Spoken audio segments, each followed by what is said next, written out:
Oo, kasi ang nagiging kawawa naman ho yung mga malalayong lugar eh. Mabuti na lang sana yan, katulad ng sa Marilog at yun yung sa may Tibungko, ay mapakinabangan naman kasi halos nagsisiksikan at parang nagiging sardinas na yung ating Davao Medical Center, no? At bukod sa parang ang minomonitor natin yan eh, sa isang pasyente, sa isang nurse na nagbabantay niyan, parang 80 yata ng mga pasyente ang nakikita nating binabantayan nila. Yung ba kaya sabi ko nga siguro sa paglilibot nun sa 8 oras na kanyang pag-duty, hindi niya kaya yon. Oo, sobra yun. Sobra-sobra talaga yun. Ang ideal na ratio ng isang nurse should be the most is 1:6. Oo, no? pinakamarami So, na. sinasabi mo 1:80. Napakaraming inaalagaan niya sa 8 oras. Grabe. Ngayon sa doktor naman, no? Ideally, in terms of ratio ng population, 1:10,000. So kung ilan ba ang population ng Davao City, madali na i-compute yan kung ilan dapat ang city health officers around the different districts, the 3 districts of Davao City. Yun, oo. So katulad yan, kung may hospital sa 2nd district at 3rd district, siguro naman meron doktor din na city health officer na naka-assign dyan. So siya na ngayon yung parang magra-run, magmamanage nung hospital doon sa 2nd and 3rd district.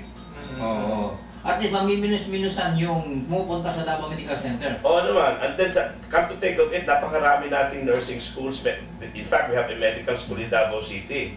Mapapatakbo natin ang ospital, no, ng part of the manpower ay mga volunteers o mga interns or mga nursing students.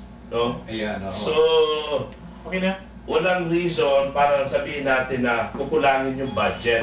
As I've said, kailangan mag-collaborate ang private and government sector para maging matagumpay ang isang programa. Oo, yun ang dapat, no, na gawin yan. Kasi hindi naman siguro dahilan yung sasabihin walang magpo-volunteer na doktor dyan kung ang ating local government may ina-assign talaga dyan, di ba? O, ang palagay ko, isang doktor na binibigyan ng sahod ng city, and yung doktor na yun, kung very creative yan, papatakbo niya yan with some volunteers from the medical school and from the nursing schools in Davao City. Dagdag doon sa mga siniswentuhan na nurses at midwives.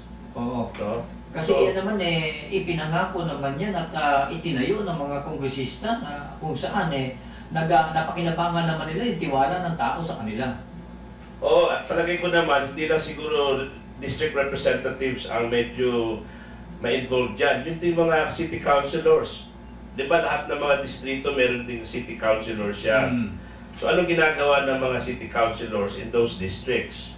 Bakit hindi nila nasilip yan na nakatiwangwang lang pala yung isang gusali na supposedly ospital na nagiging sentro ng health services?